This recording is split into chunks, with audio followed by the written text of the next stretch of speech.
In this episode, Golden and I discuss Blade Runner 2049. Full speed ahead. The Omega Beam. Full power.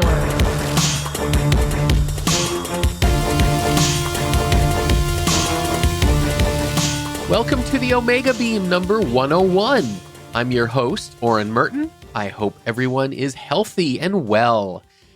So, 1982's Blade Runner has had an indelible effect on science fiction movies and television. It's kind of set the tone for what a near-future dark dystopian Earth might look like. And personally, it's had a massive influence on me, both as a sci-fi fan and creator. So if there ever was a movie that I felt was sort of done in one and didn't need a sequel, it was Blade Runner. I wasn't all that thrilled when I found out that they were making a sequel from Blade Runner.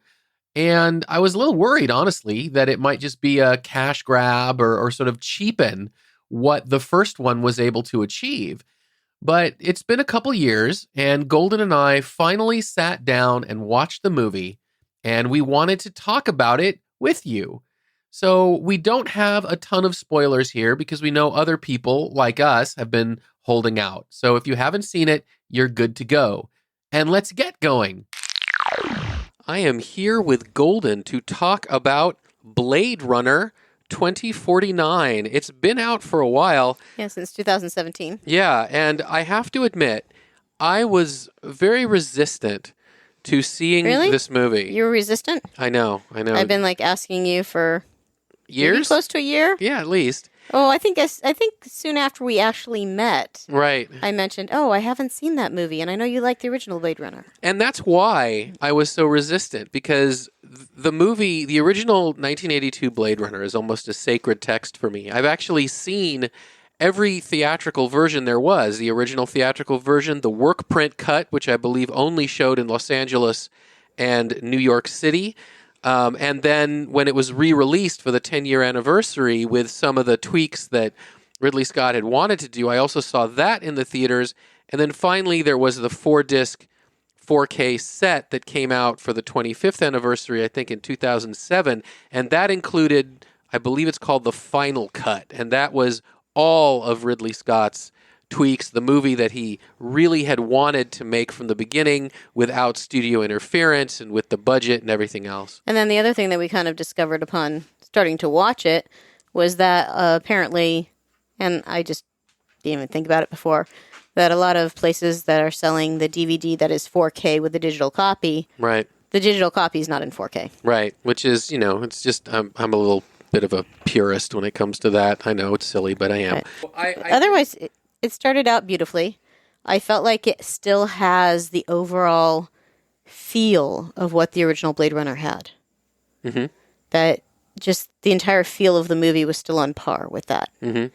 So that I appreciated.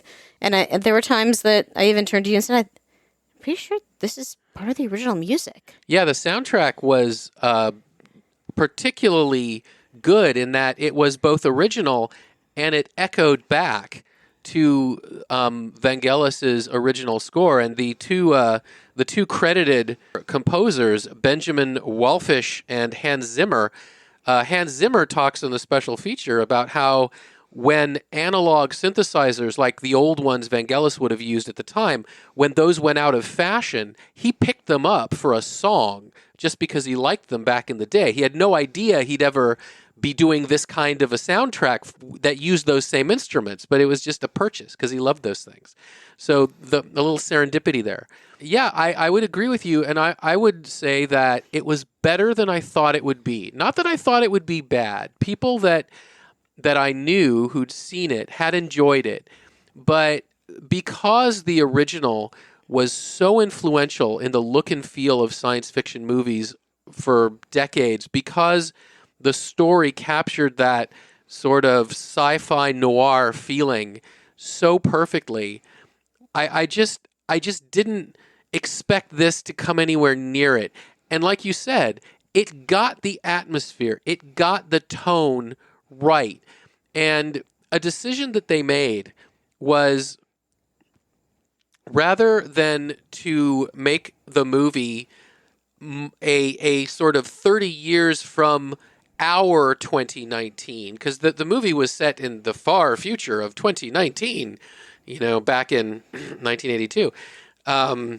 So rather than look at where we are today and go 30 years from there, it continued the sort of alternate future, alternate look and reality of the original movie, which was a brilliant choice and really kept that atmosphere and that world building in a beautiful way. And you got to see a little bit more of the world than you did in the original Blade Runner. Well, they had a way bigger budget, hundreds millions more budget in this one, so they could really go out. And to the director's credit, the director is a wonderful director, and I really loved Arrival. That's why some of us are sad that Dune has now gotten pushed back almost a year. Yeah, his Dune looks like it's going to be really something special. He is a wonderful director, and he was talking about how, like the original Blade Runner, he didn't want to just turn this into a CGI fest. He wanted to make miniatures. He wanted to make it 3D, make it real, use environments when he could. And you can tell. I mean, it just feels richer. Everything about this movie feels richer than a lot of sci-fi movies that are just done in front of green screen. And very good cast. I mean, Dave Bautista doesn't have a very large role in the movie, but what he does have, it really just leads you into the movie so well. It sets up the movie. It sets it up very nicely. It really sets up the movie. And I like Robin Wright as Lieutenant. She's good in everything. Absolutely. I mean, and Ana de Armas is Joy. I like that you had something special with Rachel. Mm-hmm. And now you have something special with Joy. Mm-hmm.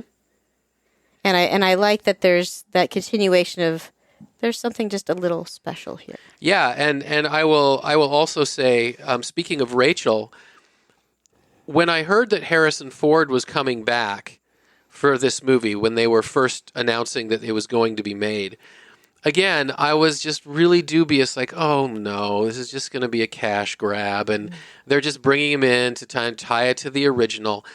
But in fact, the movie, even though the vast majority of the movie is about, Ryan Gosling is the star of the movie. It's about, the Ryan Gosling character called Kay. But Rachel and Deckard are woven into the DNA of this movie in a way that I did not anticipate, and that was really interesting and engaging. It got me engaged in a way I did not expect to be engaged. And then you had the frosting with Edward James Olmos. Oh, yes. I mean, still dropping little clues that he knows, like you said, when we were watching the movie, he knows more than what he says directly. Yeah. His origami is as important as his dialogue. It was in the original, and it was in this one. And it's just a wonderful, like you said, homage to the original, but also it takes it somewhere new. Yeah, the one actor that just, for me, didn't really fit was Jared Leto, the Neander Wallace. And I think it was more him in the role than it was the character. And again, you never know if it's because of the director directing the actor a certain way, or if it's the actor's choice in how to play the role. Yeah. In the original movie, we're not going to go heavy into spoilers, but at the same time, the original is, at this point, almost 40 years old, and even the sequel is 3 years old, so we can be a little bit freer. But Tyrell, in the original, it was his corporation, the Tyrell Corporation, that was making all the replicants. And Tyrell was this very sure of himself, snarky, kind of soft-spoken, arrogant older gentleman. Perfect for the role. Perfect for that kind of character. And so I think that they probably wanted Jared Leto to be that, but I'm guessing either because the part was different, his character was different, Jared Leto was different, he wasn't as engaging as Tyrell was. He just wasn't. I think I cared about Tyrell, Yeah. and I just really didn't care about this character. Yeah.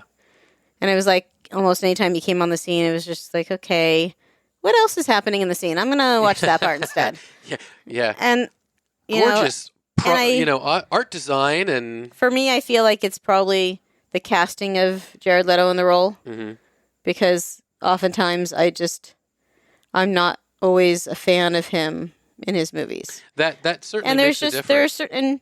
Hey, I had that feeling with another actor years ago when the actor got older and was in roles later on. I actually really liked the actor.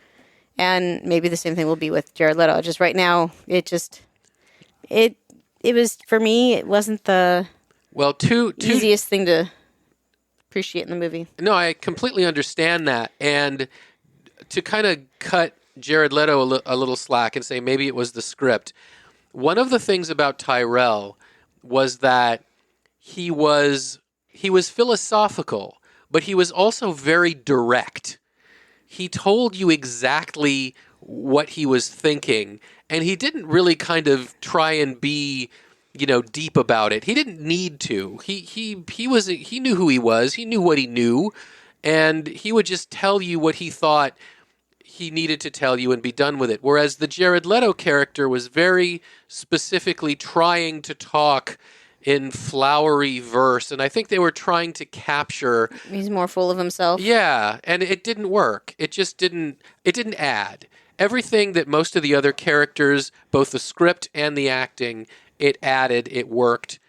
Even what they had Harrison Ford do as Deckard was fantastic. He's not in the majority of the movie, and that's as it should be, because this is Ryan Gosling's. Ryan Gosling is the Blade Runner of this movie, and it should be about him, and it was.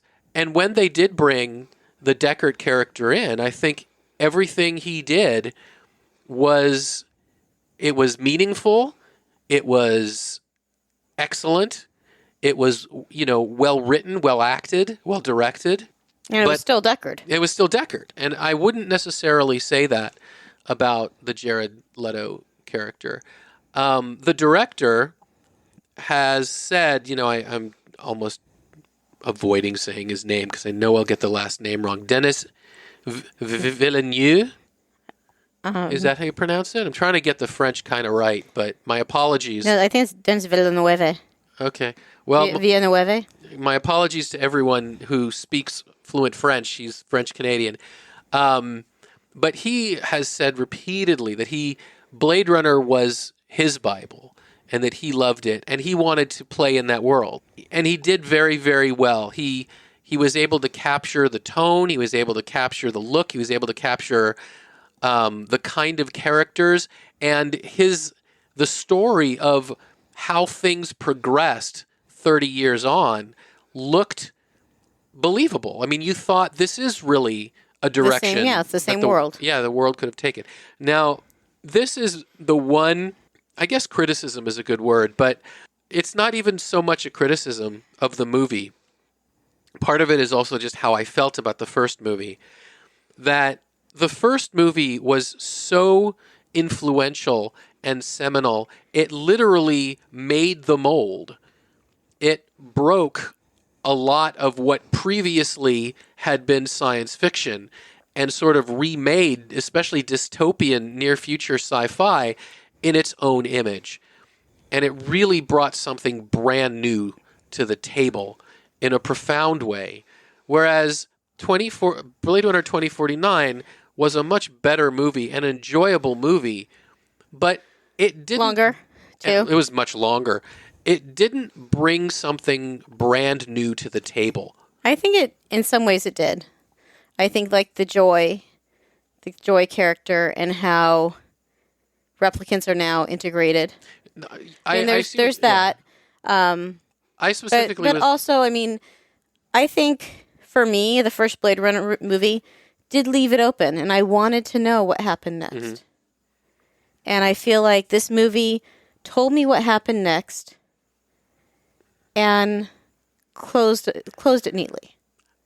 I would agree with that. I was specifically talking about how it created a new form of science fiction, almost Okay. science fiction movie, that worlds looked, either sunny or fake or sort of 50s retro curvy sci-fi, and then came Blade Runner, and suddenly it was all dark, and it was overgrown, and everything looked like Blade Runner because it had defined what that kind of near future dystopia would be. For me, Blade Runner shares a feeling in terms of its setting and atmosphere that another science fiction movie does. And that would be Alien and Aliens. To me, Which are also they're very similar in terms of their sci-fi feel. So we're talking about a Ridley Scott feel because Ridley Scott did those movies, or at least did Alien. Yeah, I mean, I would not disagree with that. So Ridley Scott had an aesthetic Okay. that made sci-fi, that he became kind of the prophet of what sci-fi for the future would look like in many ways. And as good as this movie is, I don't see Blade Runner 2049 defining the future look of science fiction movies, because now the look that it had is kind of part and parcel of what others are doing.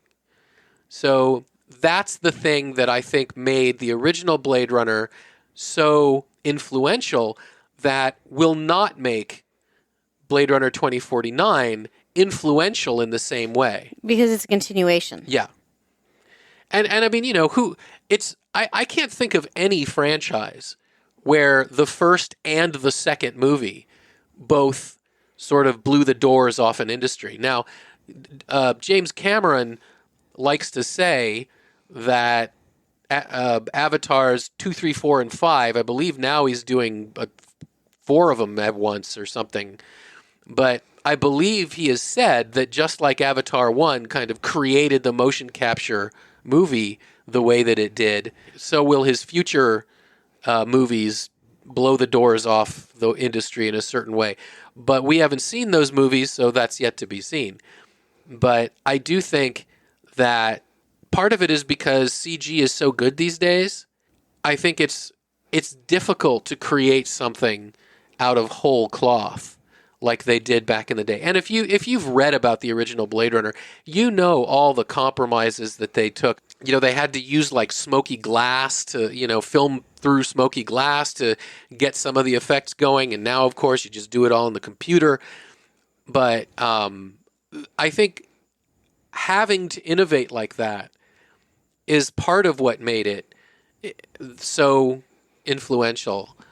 And I just don't think one can do that again. But like you were saying, that's not to say that the story doesn't bring something new to the table as far as this franchise goes, and what a Blade Runner is, and what they're doing with replicants and all the rest. And, the first one, I think it took a lot of the same sort of themes as well. Like one of the big themes in Blade Runner is what is human, and,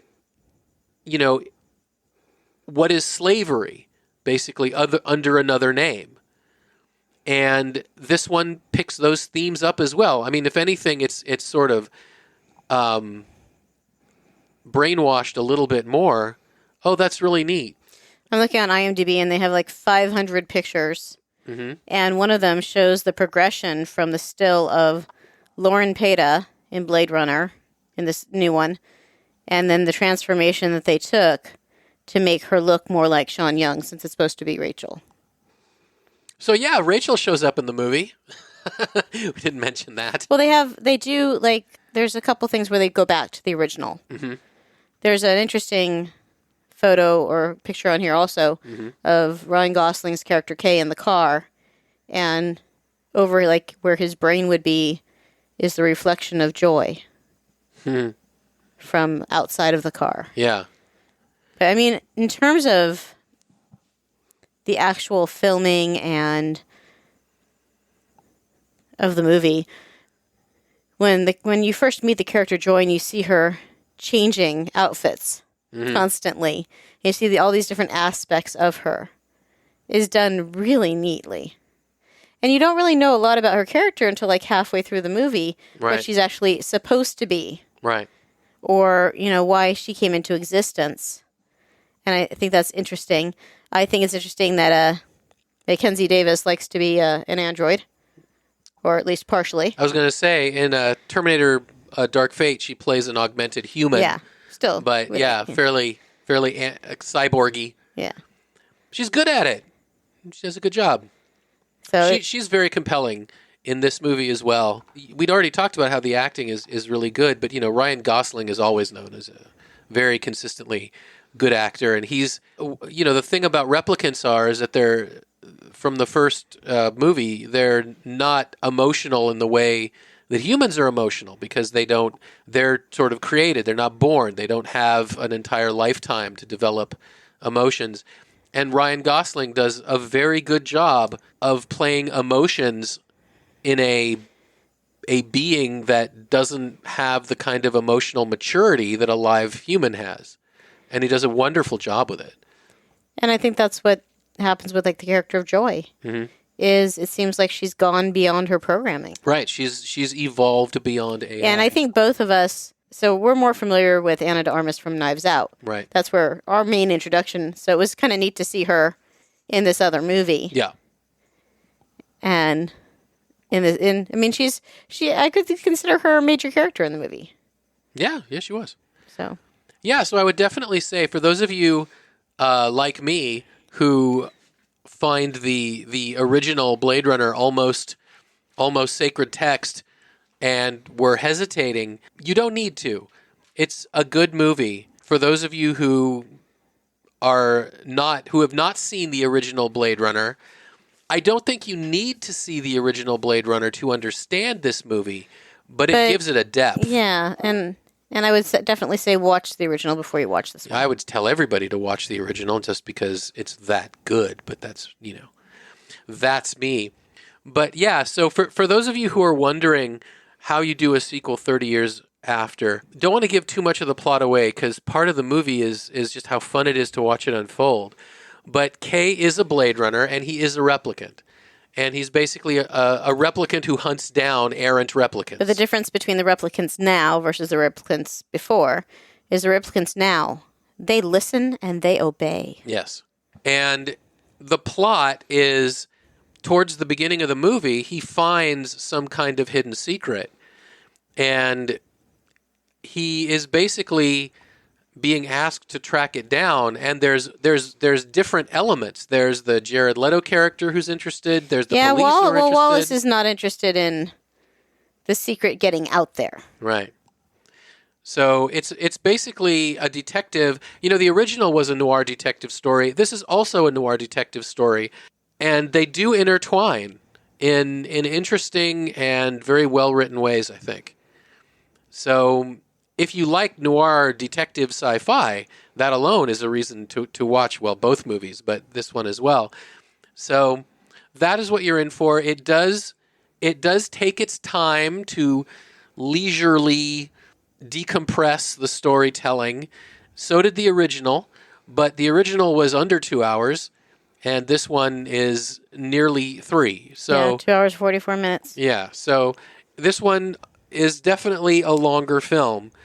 But, I will admit that I felt it kind of was bogging down at some points, but it wasn't, it got moving. It definitely gets moving. It slows down, but then it also gets moving. Yeah, I enjoyed it. I did as well.